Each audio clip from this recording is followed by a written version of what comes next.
Last week, we talked about what a one-sided marriage looks like and how to tell if you are in one. This week, we'll talk about the 5 things that can help you in your marriage, even if your spouse is not on board. Dr. Kim says that the only person you can control is you. You can't change your spouse, but you can change you. Taking control of these 5 things will help you be your best, healthiest self, even when your marriage feels out of control. So, Dr. Kim, can you talk to us about how the only person you can control is you?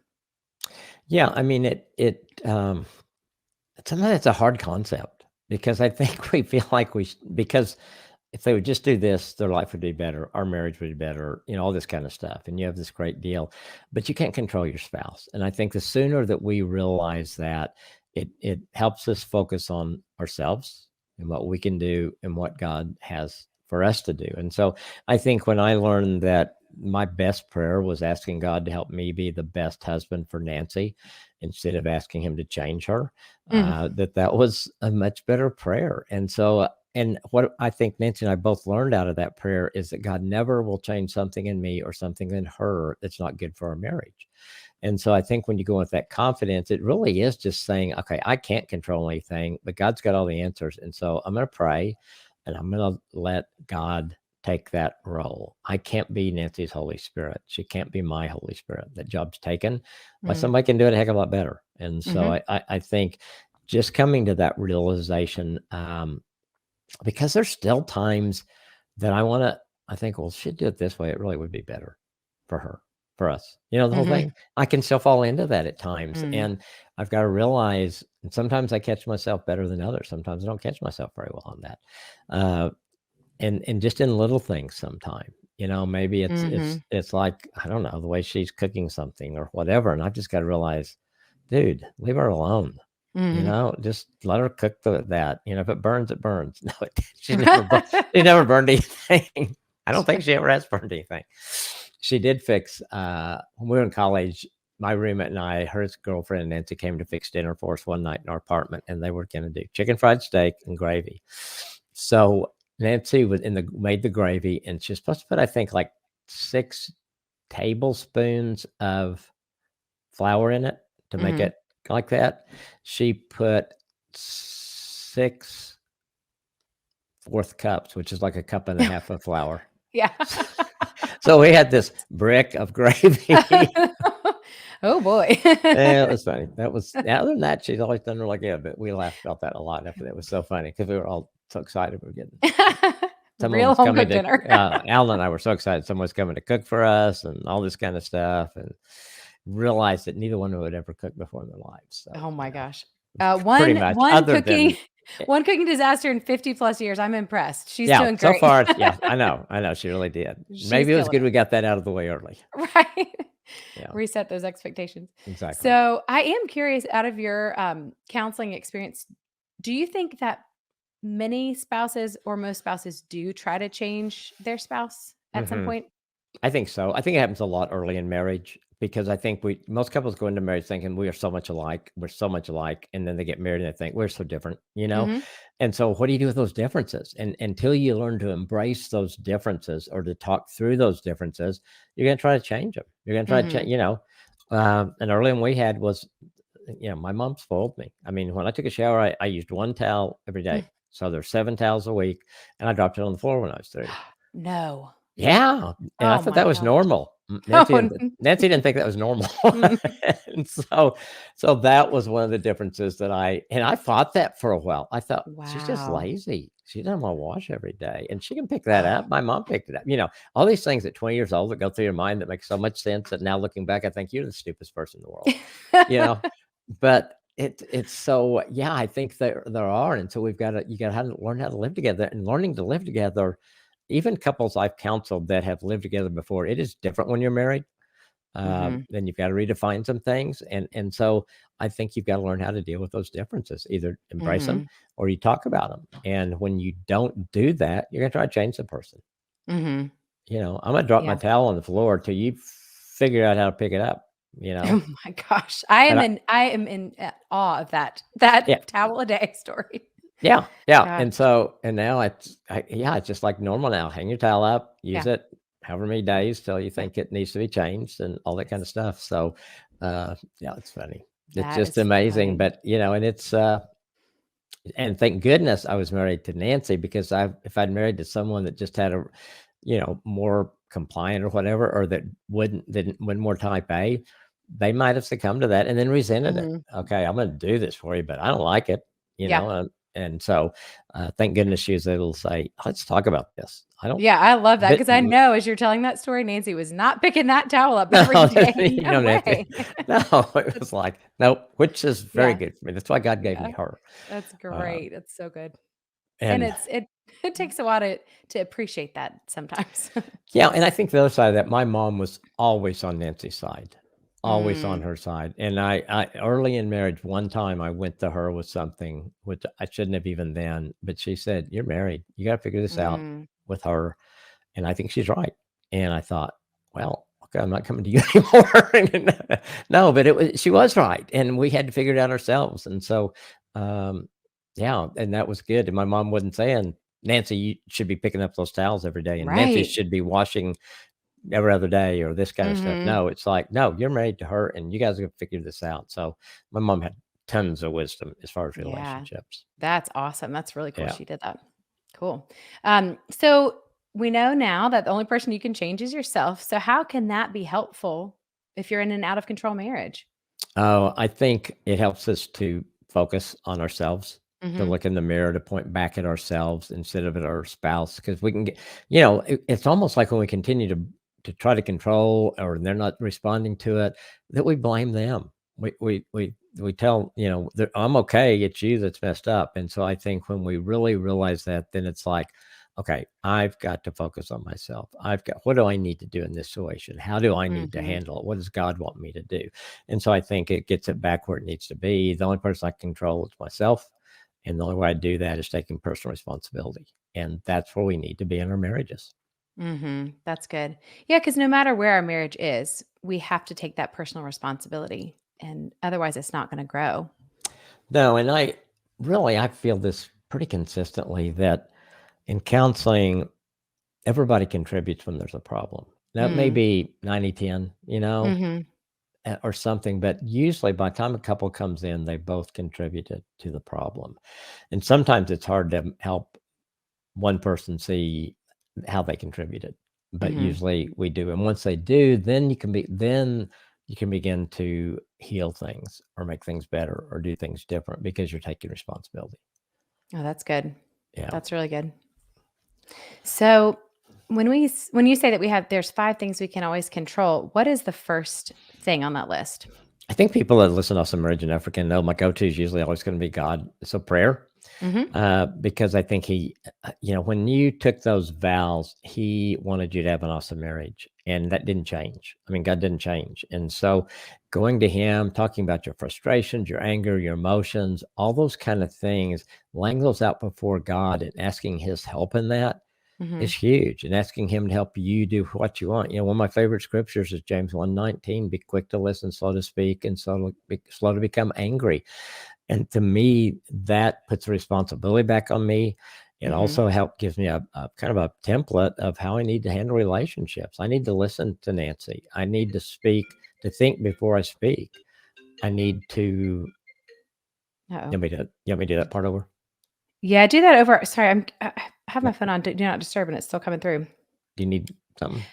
No, I Okay. don't. Let me make sure that, let me just text this, child of mine real quick. It is, well, of course. It's an emergency. It's not an emergency. Okay. Sorry about that. Okay. That's good. It's, our my daughter would always, know, like, not to call all the time during the workday, but my son will just call anytime, 5 times in a Anytime. row. Okay. That is so funny. The good male female difference. Oh, so funny. Okay. Sorry. I think we've got him now locked, so Okay, so I think let me just start with the James 1:19. yeah, yeah, that's good. One of my favorite scriptures, James 1:19, that says, "Be quick to listen, slow to speak, slow to become angry." And to me, when I do that, it does everything we're kind of talking about. Quick to listen means I've got to really listen to Nancy. Slow to speak, I really need to watch what I say. And slow to become angry, because once I get angry, or any of us get angry in a conversation or relationship, it doesn't go good. I mean, Mm, because we don't do be angry and do not sin real well. Usually we get angry when we sin. We say something we shouldn't say, we do something we shouldn't do. And so slow to become angry really helps a lot, because then you're able to continue to. Usually when I get angry, I'm going to start blaming someone else. Mm. And if I am slow to become angry, I can keep the focus on me and what I might be able to do in this situation. Um, Mm. One thing I was thinking about, one of the great resources I think you guys came up with was 15 daily prayers to pray for your husband and 15 daily prayers to pray for your wife. That Mhm. those are really good ways to begin to praying for your spouse. And there is something that God uses, I think, that is very, very powerful when we pray for our spouse intentionally. Mhm. Not for him to change them, Mhm. not for him to help them see things your way, but no, just to praying for them. And I think it connects us. I think you see God working that. And I think when the husband and wife are both doing that, some amazing things can happen. So prayer is the first thing you can control. Mm. And doing that consistently, seeking God's help, um, really makes a difference. Yeah, I think that's really good, and I do appreciate the clarification, not prayer to to make our spouse like we want them, but Yeah. prayer that God would make our spouse like He wants them, and also just that it's so encouraging to that when you start praying for someone, you I do think can start to see them more through God's eyes. It's Yeah. a more Yeah. I think it's sometimes we trust God with our salvation, and then we Mhm. don't trust him with our spouse. And, why? I mean, Yeah, and so I think we just have to realize, like I said earlier, he's not going to change anything in them that's not good for us yeah. ever. It may challenge us, it may stretch us, Mhm. but that's always going to be good too. Yeah, that's good. That's good, and I'll never forget too an image that I heard someone use years and years ago that when you're in a marriage, if you're both seeking God, it's like He's the center point, and if you're both connected to Him, you're actually drawing. If you're drawing closer to Him, you're also drawing closer to each other. That's so So it's good. like a triangle that gets closer together as it gets smaller. So you're nearer to each other. And I thought that was a really beautiful image because sometimes it kind of feels like you could be drifting or you're not on the same Yeah, page. But if you know that there is some relationship with God, there's a constant there that's not going to change. And that's absolutely. helpful. That's a great visual. Yeah, I love that. Yeah, that I think that was really cool. That was helpful. I wish I could remember who told me that. But um so the next thing I love this kind of ties right in. What's number 2? I think number two is speaking positively about your spouse. Mhm. Our words are powerful. Scripture talks us about how powerful our words are. They can be good, they bad, they can be positive, negative. And I think for me, it's realizing, how do I want Nancy to speak to me? And if I Mm. want her to speak to me that way, I need to speak to her that way, Mhm. because I just do. And one, because she's type A, and so it's easy for us to get off track, which is good because it keeps me trying to do the things that are healthiest for my marriage. Mm. Um, and so I think we can put so many negative things in. I think once we do that, we get in that a mode of everything we think about is negative, and so everything comes out as negative against our spouse, and that's not healthy. So Mm. positive things, speaking them, thinking them makes a huge difference. Um, and sometimes, and this doesn't mean that you don't ever deal with things. If something upsets you, Mm. you're concerned about something, but the right way to do it is to sit and talk about it. Hey, I need to talk some things out. Mhm. I need you to listen to me. I need to help. Can we process through this together? Whatever it is that you talk about with your spouse, but not when you're angry or Mm. upset, and you see your spouse as an asset, even if you're differing on things, to see them still as, we can work this out. And I think one of the greatest gifts you can give your marriage is learning to problem solve together. And to Mhm. do that, it's being able to listen to each other, willing to compromise, willing to Mm. say you're wrong if you're wrong, those kind of things. And when a couple gets to do that, I mean, then there's so much confidence that comes with that, Yeah. because you think, whatever comes up, we can do this. We Yeah. can make this work. Mhm. Yeah, and you have to because things are gonna come up. You Yeah. gotta figure it out. One of the things I thought about, really just the other day, is that I think would be helpful, and something I'm starting, and is, for the next 30 days, I'm going to write down one positive thing about Nancy every day.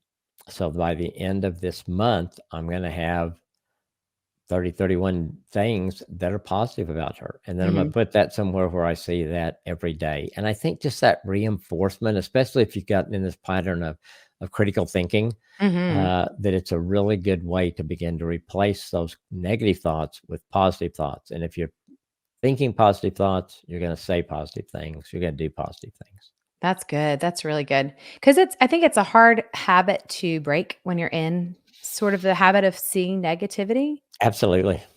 but Absolutely. It's just everything your spouse does or says you packs through this negative grid and yeah. things that they don't intend at all to be negative, but you can spin stuff Yeah. to make Yeah. it feel that way or look that way. So yeah. Absolutely. So I would challenge people to do that. I think it would be I think God would use that. I think it would be Mhm. something that's kind of fun to do. Yeah. And it's just something that you've got that then to put somewhere and you can pull it out and look at it, or maybe you just keep it and then you decide after that every month I'm going to add 5 things or one thing a week or Mhm. whatever. But it keeps you thinking the positive, and I think you're replacing those negative thoughts with positive. That's really good. That's good, and I think that another thing that goes along with this is the daily declarations that you do, and you've shared them with Yeah, us a couple times, and, you talked about this with Margaret Feinberg not that long ago, how sort of building positive thinking and positive mantras and thought patterns into our life really changes our perspective. it That's does. something we've been doing in our home. We just wrote up a list of sort of our own declarations for our family, so it's a shorter list than yours because our my kids are not gonna do all those, but Right. it's been cool to see how at first they really rolled their eyes and they were just begrudging about it, but now they will actually declare them, and it's neat to see that some of those traits that we're declaring about ourselves, like we're God's handiwork and he's chosen us and formed us, it's starting to become something that they are able to say, and I'm seeing a little bit of that, like, positive thought pattern begin to sink in more, which is really cool. Yeah, and it's not, if people are looking, well, it's not magic. No. It is No. affirmations they're right out of the Bible. And Yes. and for a boy to say every day, I'm a warrior. Mhm. I'm a warrior for God. And for a woman to say that I'm growing into a godly woman, and I'm, just different things that are Mhm. affirmations that God wants for you, that are in Mhm. scripture. One of the ones I love that is part one of mine is that I'm chosen, and it's out of Mhm. Ephesians, that God chose me, and I never Mhm. want to lose sight of that he chose me. It was pretty cool.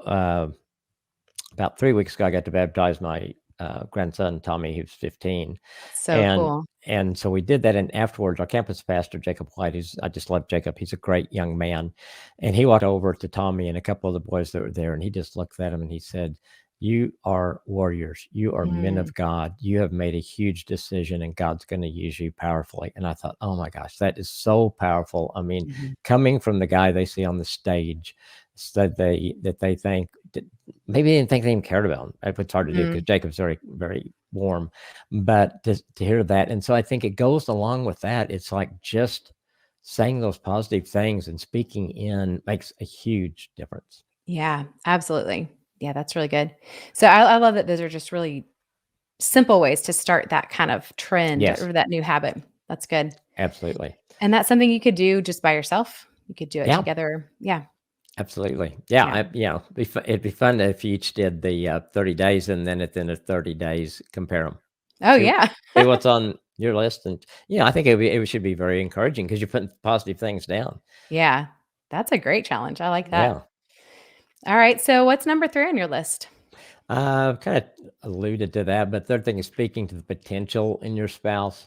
I think it's so good. I think men and women both need to do that. It seems to me that um, guys really love it when their wives do that. Mm. Um, my love language is words of affirmation, which seems to be a lot of guys. And I Mhm. was thinking about that when for years, I wanted to have a published book, and we'd self-published a few things and stuff like that. And so made the relationship with Zondervan, and finally they offered us a contract, and I was so excited. And then I get it, and I looked at Nancy, and I thought, I was terrified. Oh Mm. my gosh, people are going to be reading what I said, all this kind of stuff. And she just looked at me and said, "Quit believing those lies. God Mm. put you here. Trust him. He's the reason that you're here." And it did so much for me. It made me a 180 turn, those Mm. positive words, and I had a ball writing that book. And a lot of it was because she spoke into me. You can do this. God put you here. Don't let the Mhm. enemy's lies stray you. And so I think we can put positive words speaking into our spouse. You are a great husband. You are a great wife. Mhm. You're a great mother. I love watching you with our kids. I love Mhm. that as a dad, you get down in the floor and you play with the kids or whatever it is. Just look for those affirmations Mhm. that we just need because Yeah. we live in a world there's so much negative. Every time in the house, outside the house, all kinds of stuff. Mhm. And so the more we can pour into positive things, it makes such a difference because that may be our home, may be from our spouse, maybe the only positive things we hear in a day. Oh, Honestly, yeah. Mhm. That's true. yeah, That's good. And I like that if you're doing the second thing, if you're doing number 2, speaking positively, then you can easily transition into number 3, speaking to their potential. exactly. And I think the more you're thinking positive, the easier it is to speak into that potential because I think you'll get to see Mhm. things you just weren't seeing before because everything was so negative. I think so. Yeah, I think that's gonna make a huge difference. I do too.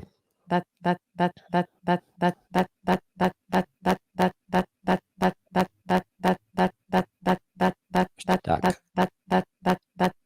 S- Can you hear me?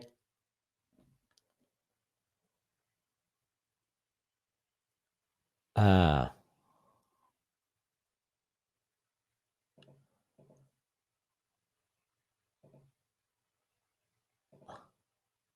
can you hear me? You'll Am I go out. back? Now I can hear you now. Maybe I have to get out and then come Can you back hear in. me? I can't hear you. Okay, yeah, go out and come back in. What is happening? Uh, Let's see. I'm gonna try can you opening hear a me? new Audacity. Okay. It's not gonna let me do that. Shoot, I don't know what did this. Let me see if I can get out of the StreamYard and then come back in. Okay. Okay, let's see.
Can Okay. you can you hear me? Yes. You can hear me? I can hear you. Can you hear me? Yes. Um, Can you is it not good? Something is weird though. Let me see. Let me check my cam and mic. I don't know what's going on here because Well, um that it's stuck on you. That word last word you said went over and over and over and over and over, which had yeah. happened some with Christina before, Mhm. 2 or 3 times. I don't know what makes it happen that way. I'll have to ask her if ever figured it out because over here it's like I don't nothing changes. There's no you know? Yeah, Anyway. yeah. Anyway, okay, I guess we can just pick back Okay. up. Yeah, I just We left mine going so you can, Okay. Cool, cool. okay, That's where were good. we? Were we ready to go on to I had take to just 4? yeah, I think I was just gonna ask you what was the 4th thing. So, Okay. all right. So, I'm just opening it back up, but I don't have the right page. So, bear with me Go again for a ahead. second. Oh my goodness. Like how many things can I have be wonky right now? Technology. I know. I told you that my mentor, he always said that demons loved technology Oh because they yeah, mess it I up. believe that. Yeah, and because it just yeah. Oh gosh. I kind of let's see. Yeah, now everything's just running slow now that I need it I to come back online. Okay. I wish they had loved messing up that phone call I got in the middle of our recording. That would have been convenient timing to not work. All right. Of course not. It's not going to work. It benefits us for sure. Right. Right. Okay. So we were just about to start talking about Mental our health. health. Take care of Okay. ourselves. Our All health, yeah. right. All right. So, Dr. Kim, what is the fourth thing you can control? Well, I think it's taking care of yourself, and let's break it down into 2 or 3 things. I think mental health is really important. I mean, I think it's important. We are exposed to so many things. What are we taking in? What are we listening to, watching, reading? Doesn't mean you can't watch or read or look things, but just kind of look at what you're taking in and how does it make you feel? Is it helping your marriage? Is it negative about your marriage? And even about your relationship with God, does it take away from that? And then you got to decide, is it worth it? Mm, Is it worth doing that? And I think it's something we're faced with a lot more than we people used to be because there's so many things out there that we can watch or mhm, read or listen to. I think one thing that happens mental health, we worry a lot, and I think one good thing to do as a counselor that I think is healthy is to list all the worries out, and then to once they're out there, rate them, and then also 1 to 10, and then circle the ones you can do something about, and then the other ones pray about and leave them in God's hands. mm, Because I think we worry about a lot of things we have no control over. There's nothing that we can do at all. And mhm, so, if there's things you're worrying about and you've just procrastinated and need to do it, then it puts it there and you can say, okay, it's a 10, I'm going to do it. Or you can say, I've been worrying about this thing in my priorities. It's a 2. So, it goes way back on the back burner. I may do something about this next year or whatever, mm, something like that. Um, so it gives you a prayer list then, I think also the ones you have control over, you can begin to pray for those. God, how do I do those? How do I live those out? So I mhm, think it's just kind of taking charge of that, taking control for yourself. I think spiritual health is such an important thing that we need to work on. I think it's one of the things that's the easiest to slide, our quiet mm, time with God. I said before, I do mine in the morning before anybody gets up, and I've been doing that since the kids were born. mhm, And even before that, really, because I've always gotten up before Nancy. And so it was my time with just me and God, and I can pray, read the Bible, do YouVersion plan, all those kind of things that just really help me stay on track of asking God's help during the day, asking mhm, Him to help me be a better husband, father, ever grandfather, the roles I play, counseling, all that kind of stuff. mhm, Um, One of the things that I think I've seen that you guys have developed on our team is the prayer house prayer cards. mhm, That is such a great resource, and it's really a prayer that you can say over every room in your house. And I think the feedback that we've gotten back of the difference it makes in a home, the mhm. peace that's in a home when that happens, and so it's a great resource that's available on our website. Yeah, And that's then good. and then I think you gotta take yourself physical health, I Mhm, think, sleep is so important, and I think a lot of times we don't get enough sleep, we push mhm, ourselves.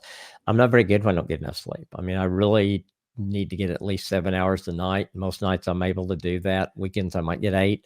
But I used to think, "Oh, I gotta get up, 6 hours, that's enough," and I was tired, I was drained, and so I found out I'm awake more, but I'm not very effective. And so you gotta mhm. figure out what works for you, and don't buy into there's some people out there that have podcasts and stuff that think that get by in 4 hours of sleep a day, Mm, and maybe they do, but I think I've studied it and done some research. There is a small percentage of people that really can do that. They're just wired that way. But I think what happens when they're wired that way, they think everybody should do that. Well, you right. can't do that. We just can't, and maybe someday they're just gonna flop over, Right. Yeah. but I think you've got to give yourself it make that a priority. There's some Mhm. great books out on sleep. There's one I can't think of the name of it now. If we'll put it in the show notes, I'll give it to Lindsay. Was it Why Uh, We Sleep, the one you yes, recommended? yes, yes. Why we sleep, Mhm, and it was so eye opening to me of mhm, how essential and important sleep is. I think eating healthy, mhm, it's you want to balance that out. I mean, we splurge. A lot of times we'll splurge on the weekend, sometimes during the week, but we try to balance that out. If I have a splurge day or splurge meal, I try to balance out with a healthy meal the next day. And it's just trying to learn to eat healthy. What makes you feel the mhm, best? What foods that you take in that make your life better? And then mhm. working out, I think exercise, I think the essentials when I work with people with depression, getting people to get enough sleep, eat healthy, and work out, those 3 things help depression. Mhm. And working at it, whatever that is for you. If you haven't worked out in 20 years, then yeah, don't go run a marathon. You Right. know, get out the door, walk to the mailbox. Something. I One of research guys that I like, which I can't think of his name right now, but he said do 10 push-ups a day. He said it will. We've shown that will make a difference. Wow. If you're in a gym, go to the gym, work Mhm. out. Maybe you got a gym membership and you just haven't been using it. Use it, but do something and find something you enjoy doing. And that may be hard because there's some people. When I ran for years and years and years, still run a little bit now, not like I used to, but I didn't always. Some days I loved to run, some days I didn't, but I always loved the way I felt afterwards. And I Mhm. think once you get your body used to exercise, it really begins to almost crave it. And so there's some endorphins and cool things that happen after you've exercised. So Yeah, that's so good. I would say those three things of just your mental health, your spiritual health, your physical health, really taking care of yourself in those ways will make a difference. And you can control all of those. Every one of those you Mhm. can do and your life will be better and your marriage will be better for it. Yeah, those are really good, and I love that with each one of those things you said, evaluate if this is making you feel better, Yeah, because if you're, some of the mental health, spiritual health, physical health, in all of those categories, there are probably some habits we have or some things we do that are making us feel terrible and we know it, you know? absolutely. This is kind of dated, but I have worked with a guy, and this was back during the Gulf War. So that was back when was that, 90s, whenever that was. Mhm. He was a World War II vet, but he was retired. So he sat home and he walked there was a ton of stuff on the Gulf War every day and Oh, things wow. happening and stuff like that. Mhm. And all the PTSD stuff from World War II Wow. came back. And so we were talking, and I said, so what? I said, you are depressed. So what are you doing? He was watching that stuff all the time. And I said, you got to turn it off. You Mhm. cannot continue to take that in. It is not healthy for you. And he did, thank goodness. He turned it off and it changed him. Some things he had to work through and probably brought up a Mhm. couple things he need to work through. But overall, he didn't need to be watching that every day.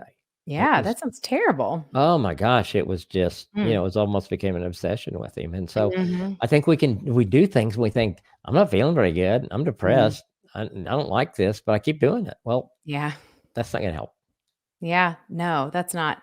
And I love to. I mean, I have some friends who've struggled with like social media being sort of maybe addictive or making them just feel terrible about themselves, and they've just said, I'm going to cut it off. I'm not going to Yeah. keep looking at this stuff that makes me feel like junk. And I had when you're talking about physical health and exercise, I realized a few years ago I was working out, not too much, not over exercising, but just kind of doing workouts that left me feeling drained. Mm. And so I had to switch to like, you know what? I because I just like the feeling of a, good sweat session or Yeah. whatever. I feel Yeah. like it was probably in a really hard time with parenting when I felt really stressed. So I was working out just to get that kind of Sure. release feeling. But I realized after a while, wait a minute, this is kind of draining me and I should use my energy somewhere else. And so kind of evaluating like, is this leaving me better? Is this actually helping me have energy or is it depleting me? Absolutely. Yeah, I totally agree, and I've adjusted my workouts a lot over there's the only time that I push there's like when I was training for a race or something, Mhm. and I would hate some of the workouts there, but I had Sure. a goal. I Yeah. knew that there's race day was coming up, and so I wanted to be at a certain place when it came time for that race. But Mhm. but those were the exceptions. Other Yeah. times, I have had to vary it a lot. During COVID, I started a kind of a new program, and then I got with a guy that I really like what he does, and so I'm doing his program now, Mhm. and I love it. I enjoy it. I look forward to it. Mhm. It keeps it different and interesting, and so yeah, find something that you enjoy doing in Yeah. that area. Or Yeah. now you may have to push through the first few weeks. I think Sure. everybody pretty does because it's Mhm. not if you haven't been exercising, it's not easy, No. but it's worth it because once you get through that first hurdle, then things get better. Totally. Yeah, totally. And I think it's something to always be evaluating too, kind of always checking in on and making sure you're Absolutely. feeling your best. Because really, those things, if you're taking care of yourself, it's going to be a lot easier to do every other thing because you're going to have more energy. You're going to have like less grumpiness, probably more Yeah. Yeah. a better outlook in general. So that's really helpful. Yeah, God just wired us, there's God wired us in ways that the things we can do to make us Yeah. better, feel better, all those kind of things. And sometimes we Yeah. just don't take advantage of it. Well, there's one really helpful principle that I learned from emotionally healthy discipleship where they talked about embracing your limitations is Mm. one of the best ways to grow. And I honestly had to do that with sleep, with my sleep habits, and just kind of like the people you're talking about who sleep 4 hours a night. I wasn't at that level, but I was not getting enough sleep and it was affecting my moods. And learning about that, like, Jesus embraced his limitations as a human Yes. by resting and getting away. And we've got to do the same. We can't pretend we're unlimited. I love that. I think I realized that at one point that Jesus did not heal everybody here. He Mm, took time away to be with the Father. He took time mhm. alone. And if Jesus needed it in his humanness, oh my gosh, Yeah. we have to have it. And so I think sometimes that and with our personalities, I mean, it's hard for me to accept some of my limits sometimes. And so I'm doing better about accepting that and not trying to push myself in areas where I don't need to push myself. Hmm. It's not easy No, sometimes. it's not easy. But if Jesus could do it, he could have been, He coulda had people lined infinite. up for every day, 24 hours a day of this 3-year Yeah. ministry. Yeah. But Just he didn't. that he didn't. It's amazing. So, what is the fifth and final thing on this list of five things? I think it ties in some with our thoughts and all this, but I think gratitude is so important. I think it shapes us. I think it helps us look at our perspective on our life. The last couple of years, all of us have been through a lot, but Mhm, taking time, with all the negative, all the changes that so many of us have had of dealing with COVID and words that we never thought would be part of other than a movie like pandemic and mhm, epidemic and then political unrest and all the things that go on. There's still so many things to be thankful for.